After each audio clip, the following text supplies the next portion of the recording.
మన పార్టీ సిద్ధాంతాల కోసం, దేనికోసం అయితే మనం నిలబడి ఇంత ప్రయాణం చేశామో ప్రజలకి మనం మెరుగైన పరిపాలన అందించే విధంగా మీరు నిలబడండి.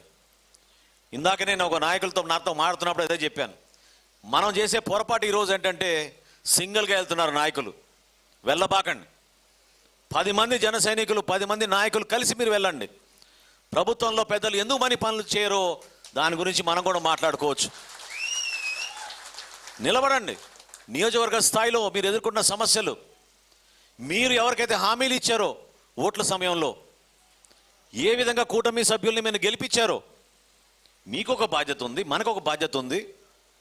ఆ బాధ్యతని నెరవేర్చడానికి మీరందరూ కూడా 10 మంది పోయి సమగ్రంగా ఒక మంచి ఆలోచనతోటి ఈ విధంగా ఆ కుటుంబానికి మేలు చేయాలి, ఈ విధంగా ఆ కుటుంబానికి మనం మంచి పదవి ఇవ్వాలి, ఈ విధంగా మనం మన గ్రామాన్ని అభివృద్ధి చేసుకోవాలి అనే ఆలోచన మీ అందరిలో రావాలి. అంతేగాని చాటుగా ఎవరికి వాళ్ళు ఉత్తరాలు ఇచ్చేసో, లేకపోతే నాకు ఎమ్మెల్యే నాకు బాగా క్లోజ్, మాకు సొంత మనిషి అని అనుకునో మీరు నియోజకవర్గానికి మాత్రం మీరు దయచేసి అటువంటి కార్యక్రమాలు చేయబాకండి. నియోజకవర్గంలో జనసేన పార్టీ బలపడాలి, జనసేన పార్టీ ఎదగాలి. అది మీ ద్వారానే అవ్వాలి. మీరు తీసుకోవాలి ఆ బాధ్యత. మీరు కష్టపడి ఇంత దూరం ప్రయాణం చేశారు, ఎట్లా మర్చిపోతారు మీరు? ఎన్ని కేసులు పెట్టారు, ఎన్నిసార్లు కొట్టించుకున్నాం, ఎన్నిసార్లు మన జెండాలు మన జెండా దిమ్మెలు పాల్గొట్టారు. ఏమైపోయినాయి ఆ రోజులు? ఎందుకు మర్చిపోతున్నారు మీరు? సమయం వచ్చింది, ప్రభుత్వంలో ఉన్నాం, ఒక బాధ్యతతో ఉన్నాం.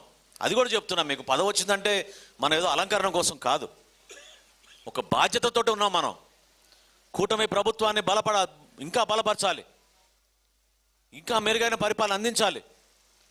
చంద్రబాబు నాయుడు గారి విజన్, ఆయనకున్న నాయకత్వం, ఆయనకున్న అవగాహనతోటి రాష్ట్రాన్ని కాపాడాలి. దానికోసం అందరం పనిచేస్తున్నాం. పదే పదే పవన్ కళ్యాణ్ గారు ఎందుకు చెప్తున్నారు ఆ మాట? మీ అందరికీ చెప్పండి. మనం కూటమిలో ఉన్నాం, నిలబడదాం, జాగ్రత్తగా ప్రజల్లో మనం తీసుకెళ్దాం మన ప్రభుత్వాన్ని. కానీ ఆ అంకిత భావం మాత్రం దయచేసి మీరు వదులుకోబాకండి.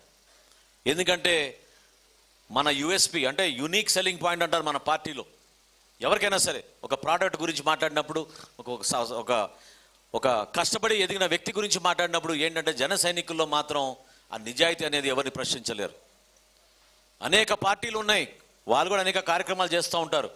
కానీ జన సైనికులు చేసినట్టు సేవా కార్యక్రమాలు, ప్రజల కోసం నిలబడినట్టు మన వీర మహిళలు ఏ పార్టీలో కూడా ఆ విధంగా లేరు. దాన్ని మీరు గర్వంగా ప్రజల్లోకి తీసుకెళ్ళండి. ఒక మంచి ఆలోచనతో మనం నిలబడదాం. ప్రభుత్వంలో ఉన్నాం కాబట్టి మన బాధ్యత మరింత పెరిగింది. అన్ని ప్రాంతాలను మనం అభివృద్ధి చేసుకోవాలి. రాయలసీమలో అభివృద్ధి చేయాలి, ఉత్తరాంధ్రను అభివృద్ధి చేయాలి. ఇక్కడ మన రాజధాని నిర్మాణం జరగాలి. మనకి అమరావతిని ఎట్లా మర్చిపోతాం మనం? చెప్పండి. 5 సంవత్సరాలు కనీసం ఒక ఇటుక కూడా ఇక్కడ వేయలేదు. కష్టపడి రుణాలు తీసుకొచ్చి అమరావతిని, పోలవరంని పూర్తి